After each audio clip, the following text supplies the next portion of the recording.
Acompáñenos de lunes a viernes en Contrastando Ideas Noticias con el doctor Julio Jiménez, con una batería de especialistas en materia fiscal, política,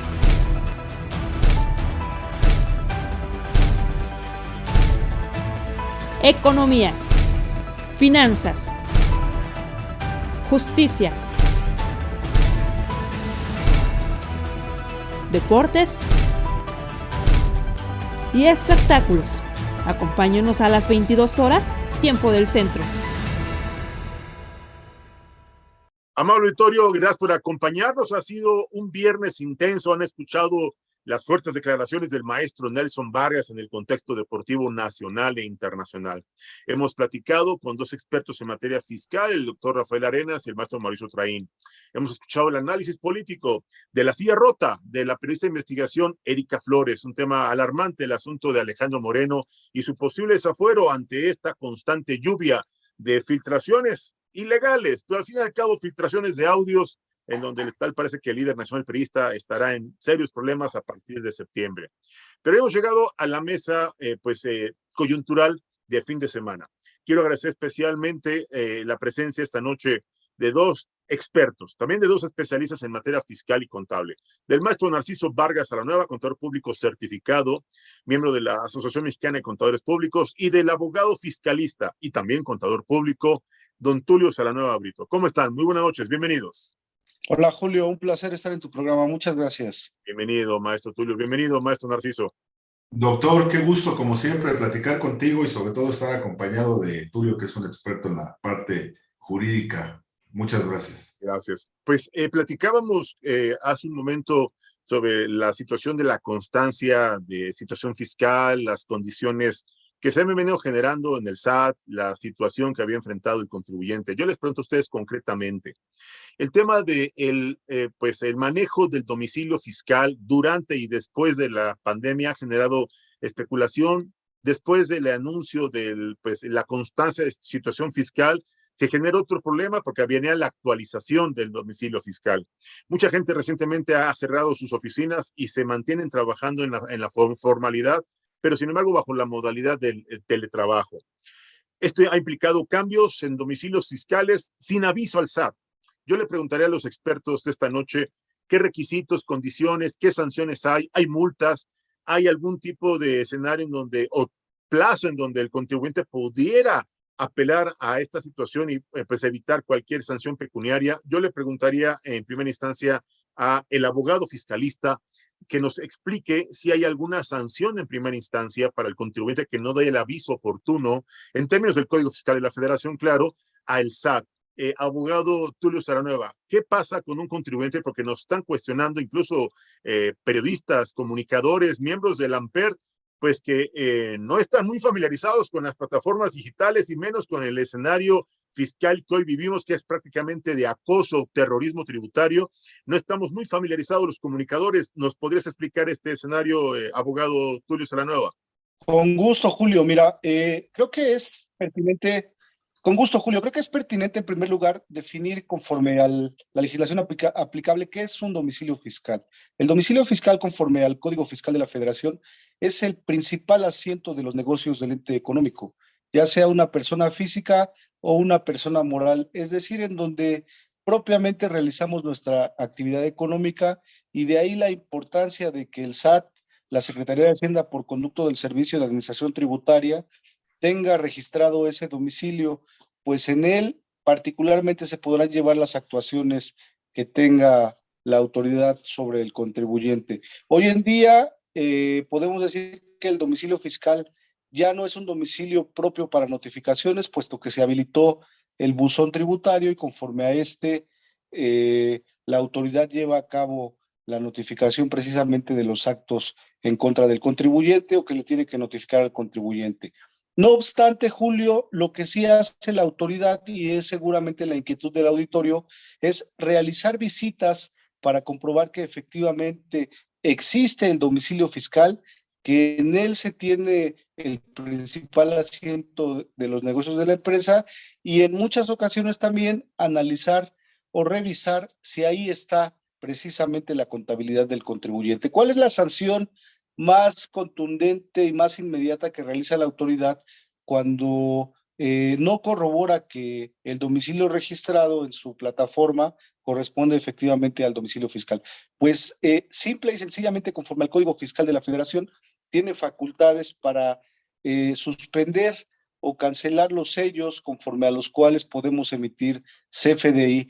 Y como una cuestión paralela y alterna, también establece en el estatus de contribuyente que éste se encuentra como no localizable o no localizado en el domicilio. Y conforme a ello, pues se vuelve un calvario para aquellos contribuyentes que no tienen actualizado su domicilio fiscal, puesto que no pueden realizar operaciones jurídicas. Creo que es importante, no solo como cultura fiscal y cultura cívica sino actualizarlo. Ya nos dirá seguramente el maestro Narciso Vargas acerca de las graves complicaciones que se han dado con la entrada de una nueva plataforma para expedición de comprobantes fiscales en relación precisamente con la no actualización del domicilio fiscal. Sin lugar a dudas. Pues aquí me atrevo a preguntarle al contador público Narciso Vargas Salanueva, ¿qué escenarios, qué condiciones, qué formalidades establece hoy la nueva plataforma del SAT en materia de domicilio fiscal y qué vínculo tiene con los trabajadores por nómina que antes pues los patrones los daban de alta con el domicilio de la empresa y que ahora como consecuencia de esta necesidad de actualizar su constancia de situación fiscal se han visto en la imperiosa obligación de tener que actualizar sus datos de este domicilio fiscal? ¿Cuál es la condición que hoy tienen que enfrentar los contribuyentes, maestro Narciso? Sí, doctor, cómo no, mira, con mucho gusto. Ocurre que de repente somos tan extremos, déjame usar el término, que comenzamos a poner en evidencia ciertas problemáticas que han estado ahí, pero que no hemos atendido por razones prácticas. Como bien lo decía el maestro Tulio, el domicilio es un punto medular en la relación jurídico-tributaria porque es el lugar donde se presume que está la administración o se lleva la operación de las entidades económicas, llámese contribuyentes, y luego entonces pues siempre tienen que estar localizados, ese domicilio tiene que estar vigente durante todo el tiempo, porque es el lugar donde la autoridad llega a buscar obviamente al contribuyente, y aun cuando tengamos ya el famoso buzón tributario, pues las inspecciones físicas siguen siendo un punto importante de la fiscalización, no solamente para notificar algún acto de autoridad, sino, por ejemplo, para revisar que se estén expidiendo CFDIs, para revisar que los inventarios se lleven de manera adecuada, sobre todo cuando hablamos de materia de comercio exterior y demás. Pero eso ocurre con entidades económicas que tienen un movimiento singular. Quienes nunca lo han tenido, pues son los trabajadores. Tan es así que el domicilio fiscal propiamente es algo que, siendo un requisito, pareciera que no existía, porque además el mismo código prevé que en el último de los casos el contribuyente tendrá como domicilio su hogar, su casa. La habitación, ¿sí? Claro. Y entonces, pues haciendo un análisis de estos dispositivos legales, llegamos a la conclusión de que el empleado tiene su domicilio fiscal en su casa. Pero ¿qué ocurre con el grueso de población, doctor, licenciado Tulio? Pues que los trabajadores están en una movilidad constante, la mayoría de ellos renta, ¿sí? Y entonces, imaginemos lo complicado que sería o que es que estén haciendo un trámite del cual seguramente no tienen ni idea, que es estar haciendo el cambio de domicilio fiscal, cuando el código prevé 10 días para hacerlo una vez que físicamente ya ocurrió. Máximo 10 días, ¿sí? La norma está diseñada para aquellos contribuyentes que tienen cierta estructura, no para los ciudadanos de a pie, que aquí coincide con ser contribuyente, y hablo de los asalariados.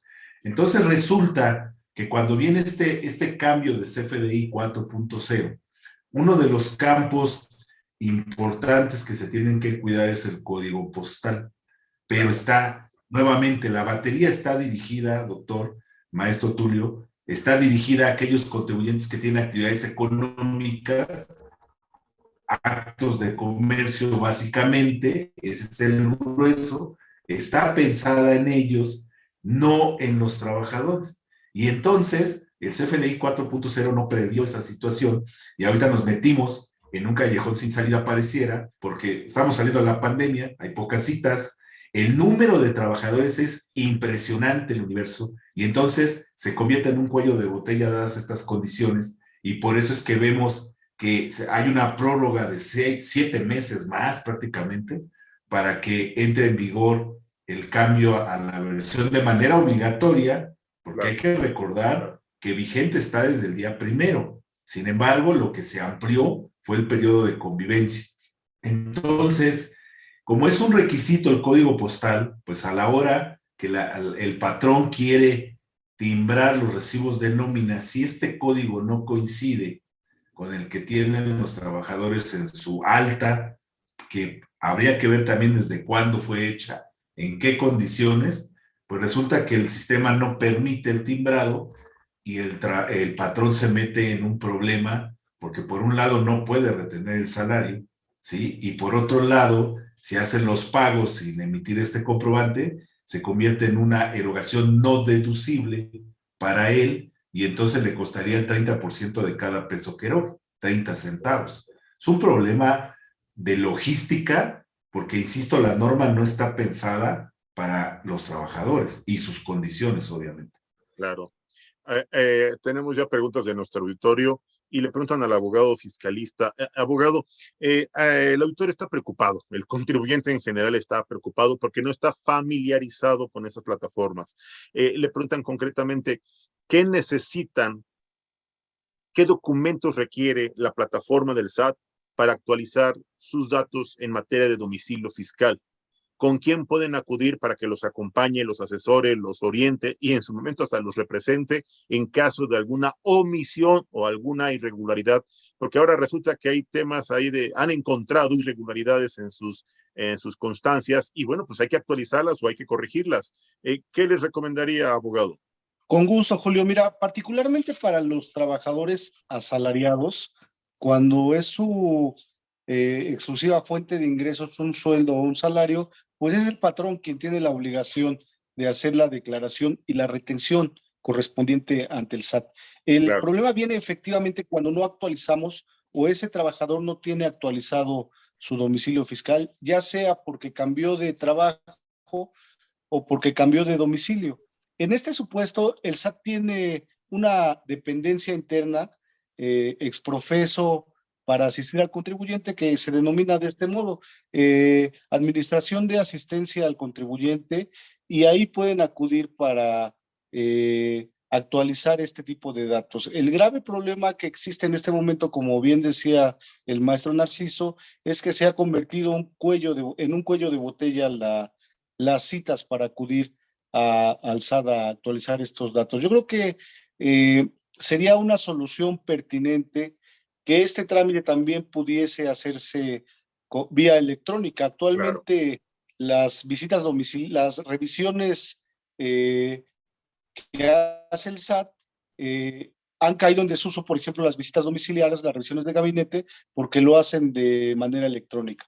Y qué mejor que también el contribuyente pudiera efectuar este tipo de trámites de esta forma, inclusive de forma... Sí, esa es una plataforma digital, pero no permite que este tipo de datos se actualicen en forma automática por el contribuyente.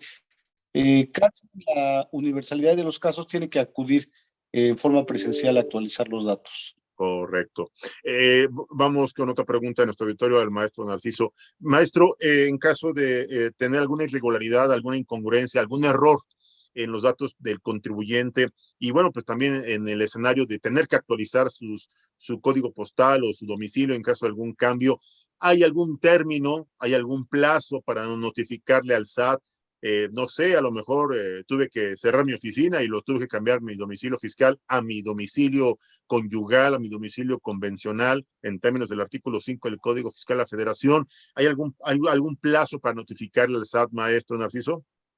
Sí, doctor, cómo no, mira, en efecto, te comentaba yo hace unos minutos que el plazo que tiene el contribuyente es de 10 días. 10 días. Una vez que ese cambio de manera física ya se llevó a cabo. Y de 5 días, si fuera el caso de que la autoridad está ejerciendo facultades, ¿sí? Ahí es un poco más restringido, obviamente, porque ya se inició una revisión de cualquiera que tengamos en el 42 del código, Así es. pero dentro de ese plazo lo puede hacer sin mayor problema.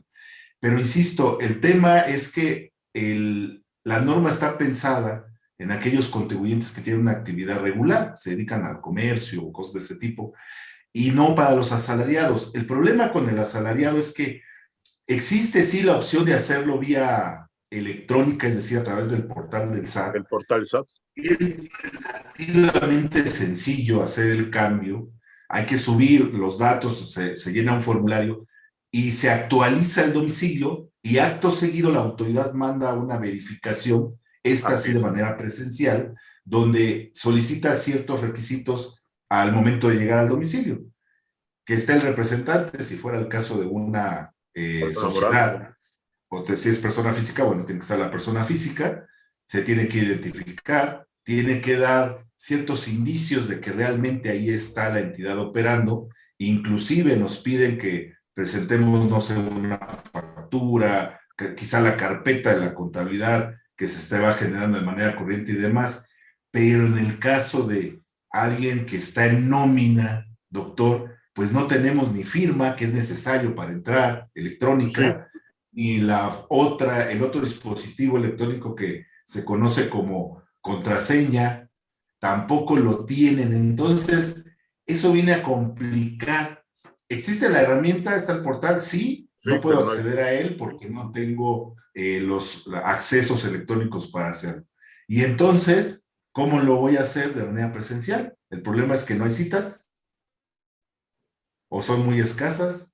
Y la otra es que a veces llegando allá se encuentran con este problema operativo, permítanme el término. Totalmente de acuerdo. Comprobante de domicilio, es que rento, no está mi nombre. Ok, contrato de arrendamiento, pues es que no hay. No está registrado. Digo, contextualicemos la realidad de la mayoría de los trabajadores.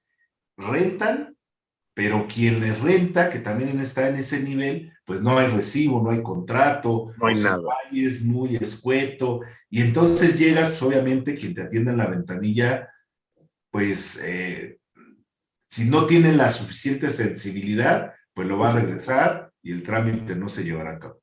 Claro, claro. Y eso es preocupante porque evidentemente nuestro auditorio está preocupado porque, bueno, cuando hay una prórroga, bien refieren nuestros invitados de esta noche, pues ya está en proceso, ya está implementándose esta situación a cuenta de que se cumpla con esta obligación, porque es una obligación. Y bueno, pues evidentemente aquí salta una duda al contribuyente, que esta información evidentemente la tiene ya en su poder, ya hay controles, ya tienen todo el SAT. ¿Por qué pedir la constancia de situación fiscal al contribuyente si ya tiene esa información del SAT?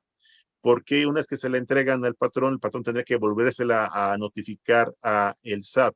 ¿Cuál sería la situación aquí de la estrategia política fiscal de la autoridad hacendaria, maestro Tulio Saranueva? ¿Cuál considera usted que sea esta estrategia? ¿Mayor fiscalización? ¿Un ejercicio de actualización por parte de los contribuyentes o un acto de persecución hacia los contribuyentes mayores? ¿Cuál es su opinión al respecto? No, por supuesto, Julio, que el fin de la autoridad hacendaria, pues indudablemente es la recaudación, pero en el caso de los asalariados, históricamente han sido el sector que siempre ha contribuido al gasto público en este país. Creo que la cuestión en este caso particular es una actualización de datos debido a la nueva entrada en funcionamiento de la plataforma 4.0 del CFDI. No habría otra razón para tenerlos debidamente registrados en la plataforma del SAT, puesto que, insisto, por excelencia, los asalariados han sido los cautivos en la recaudación de este país. Totalmente de acuerdo. Maestro Narciso, ¿considera usted en este momento que el SAT está respondiendo a la demanda, a las necesidades que hoy enfrentan los contribuyentes? ¿La plataforma está respondiendo a la alta demanda, pues no sé si de actualización de datos o de solicitudes que se han venido gestionando en estos últimos meses ¿Usted considera que están a la altura de las necesidades de nuestras autoridades y las plataformas y su logística está bien planteada, está bien organizada, o fue como siempre una improvisación sin medir las consecuencias ni las dimensiones de este universo de contribuyentes? ¿Qué opina al respecto, maestro? Sí, doctor, mira, me parece que sin duda no se midió realmente el alcance de los Claro, cambios que implicaba. Se dejó de observar a este universo de contribuyentes que son los que están en el régimen de sueldos y salarios. sí, señor. Y bueno, pues el problema justamente se convirtió ya en una cuestión de logística, por eso vemos que hay una ampliación en el plazo de convivencia de los CFDIs en sus versiones. Sí está tratando de hacer lo propio, pero con esto creo que voy a dejar muy claro el tema. Hay sociedades nuevas que están surgiendo, doctor. Yo traigo ahorita varias que ya hicieron su trámite protocolario ante notario o corredor público, según haya sido su opción, y al momento de tratar de dar de alta a la entidad, no hay citas para darlas de alta. Sí, sí. Y digo, la gente que trabaja dentro del Servicio de Administración Tributaria es persona como nosotros, coincidimos en la profesión y en algunos lugares también, y lo que ellos nos han compartido es que no se le está dando cita a estas entidades nuevas porque la prioridad es citas para constancia de situación fiscal que también están muy escasas. Entonces, estamos incluso, si lo vemos así de manera muy objetiva y fría, deteniendo una cuestión de economía, porque Claro. no estamos permitiendo que un nuevo jugador entre y pues empiece a mover el flujo, que es lo que hace falta. Entonces, me parece que no está siendo suficiente el esfuerzo que la autoridad está haciendo para lograr esta parte. Y déjame hacer una precisión rápido, doctor, porque esto que comentabas y que le preguntaste directamente aquí al maestro Tulio, de que, oye, pido la constancia porque me la pide el patrón y luego se la vuelvo a dar al SAT, ha estado circulando mucho en redes y en algunos medios Una también. inquietud, así es. Sí, pero además no es así realmente. No es que el SAT le diga al patrón, dame la constancia, y el patrón, el trabajador se la pida al SAT. Lo que ocurre es que dentro del formato del nuevo recibo de nómina, CFDI 4.0, estos campos son obligatorios y tienen que coincidir con lo que está en la base de datos del SAT. Y la única manera de tener una certeza contundente es, pues, tráeme la constancia para de ahí tomar los datos, y por eso, pero no es que se haya hecho este juego que, bueno, hasta memes tenemos. No es así tampoco. Digo, hay que decirlo con toda seriedad. Si hay una falta de capacidad, quizá nos rebasó, pues tampoco es que haya sido una actitud. No, me parece que hay que poner las cosas en su justa dimensión. Pues entonces ahí está la aclaración. Obviamente está el objetivo de la autoridad, ahí está la explicación, reitero, de dos voces autorizadas, del maestro Narciso Vargas Saranueva, del abogado fiscalista, también contador público Tulio Saranueva Brito. Yo quisiera pedirles una opinión que ahorita se generó en las últimas horas. Pues hace algunos meses se dio a conocer la entrada en vigor, pues, de un nuevo registro, evidentemente, que venía a sustituir el REPSE, que venía a sustituir la figura del outsourcing, este registro de empresas especializadas. Se ha detenido a uno de los principales operadores de quien hubiera sido el rey del outsourcing. ¿Ustedes consideran que al día de hoy esta nueva figura del REPSE, esta condición, esta nueva forma de subcontratación especializada ha estimulado la creación de nuevas empresas, ha formalizado y ha garantizado la protección y ejercicio de los derechos de los trabajadores y ha detonado el crecimiento de la economía, o simple y sencillamente ha dejado a gente sin trabajo y le ha cancelado la oportunidad de muchas empresas de seguir prestando sus servicios? ¿Cuál es su opinión? Empiezo con el maestro Narciso. Sí, doctor. Mira, un tema por demás complicado. Me parece que a veces sacrificamos a la gallina de los huevos de oro, ¿sí? Porque sí había malas prácticas, por supuesto, de un sector, eso lo sabemos. Este caso que indicas, bueno, fue muy sonado por toda la complejidad que se armó para estar teniendo empresas de outsourcing, esa es la realidad, pero de las que llamamos coloquialmente empresas de outsourcing malas, ¿no? Es decir, aquellas que no estaban prestando un servicio de administración de nómina, de manejar el riesgo de tener el personal y demás, sino que buscaban principalmente evadir pago de utilidades, disminuir el impuesto sobre la renta, evitar el pago de cuotas de seguro social, Infonavit, demás, impuestos locales inclusive, hasta Correcto. ahí salieron dañados los estados también. Pero es tanta la presión que se ejerce que dentro de este cambio que se hace, doctor, pues se llevan también a muchas empresas que estaban haciendo las cosas bien o Claro. relativamente bien. Quizá no de la mejor manera, pero no el objeto era evadir todo esto que mencioné al principio.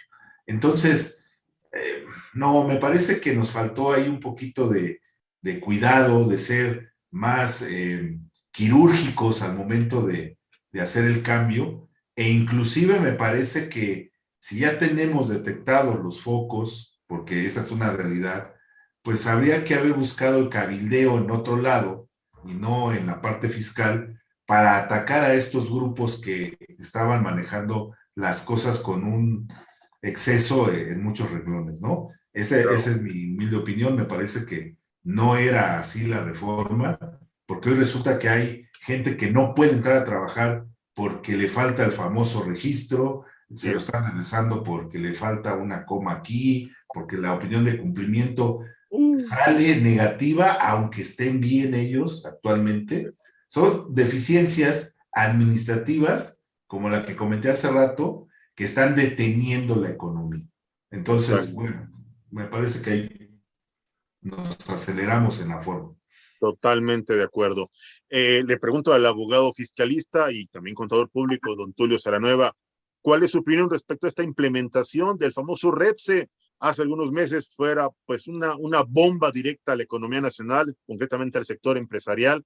¿Cuál es la realidad que vive el sector laboral, el sector económico nacional y, claro, el sector patronal? ¿Cuál es su opinión, abogado? Sí, gracias, Julio. Coincido efectivamente con el maestro Narciso. Creo que el REPSE se convirtió en un obstáculo más para efectuar trámites en este país. Y de por sí estamos ya empantanados en trámites burocráticos para las entidades económicas. Creo que el REPSE no vino a abonar a la facilidad administrativa y por Claro. supuesto que tampoco viene a proteger los derechos de los trabajadores como originalmente se pensaba con las iniciativas que elevó el Ejecutivo y después el legislador. El REPSE debería ser un instrumento que garantice precisamente los derechos de los trabajadores y también, ¿por qué no decirlo?, el oportuno pago de impuestos y de cuotas de seguridad social a favor de los asalariados. No obstante, el IMSS, por ejemplo, no ha elevado su recaudación. Por el contrario, creo que cada vez se escucha más la falta de recursos en los lugares en donde se deberían de promover y de proponer estos ingresos, como son los hospitales, la falta de medicinas y un largo etcétera. Creo que efectivamente el REPSE debe modernizarse, debe replantearse la estrategia y sobre todo buscar que estos recursos lleguen a las zonas a donde son destinados, lo cual no ocurre efectivamente en este momento. Es alarmante y preocupante la situación que vive la economía nacional, la inflación, pues niveles preocupantes, la caída en la generación de empleo productivo, la caída en la creación de nuevas empresas, y bueno, pues tal parece que el gobierno tiene otro tipo de prioridades, que es la de persecución de sus adversarios políticos o el seguir ganando gobiernos a nivel estatal. Yo quiero pedirle a los dos especialistas que esta noche nos acompañaron en esta mesa de análisis que nos permitan volver a molestarlos la próxima semana con la presencia de algún empresario como el maestro Nelson Vargas, que hace un momento hizo el compromiso para acompañarnos la próxima semana en esta mesa de análisis con dos expertos, un abogado y un contador público certificado, para dialogar con el sector empresarial, para intercambiar opiniones, para escuchar de viva voz del contribuyente, del que sí cumple con sus obligaciones, del que sí genera empleos, del que sí confía en los mexicanos, cómo está hoy viviendo y experimentando la realidad y escuchar, claro, la sugerencia, la opinión y la recomendación de dos expertos. ¿Cuál es su opinión? Contamos con su apoyo, señores. Con todo gusto, doctor. Tú nos dices cuándo y por supuesto que hacemos un espacio. Siempre agradecemos el espacio que nos das. Pues si ustedes gustan, y una vez amable auditorio, hacemos el compromiso próximo viernes, no sé si ustedes puedan, 6 de la tarde. Sin duda, Julio, cuenta con nosotros. Maestro Narciso, ¿podría a las 6 de la tarde? De acuerdísimo. Amable auditorio, hacemos el compromiso formal. El maestro Nelson Vargas ya nos había confirmado su participación en esta mesa de encuentro empresarial y profesional, económico y social, para platicar con voces autorizadas y no generar desinformación, por el contrario, generar acuerdos, generar unificación de criterios y generar información que sirva. Yo quiero agradecerle y reiterarle mi reconocimiento y mi agradecimiento a dos grandes amigos, a dos grandes profesionales, al maestro Narciso Vargas Salanueva, a mi amigo y hermano, el maestro y abogado fiscalista Tulio Salanueva Brito, su apoyo, su comprensión para la realización de esta mesa de análisis semanal. Muchas gracias, les deseo un excelente fin de semana y estamos ya comprometidos para el próximo viernes en punto de las 6 de la tarde. Muchas gracias.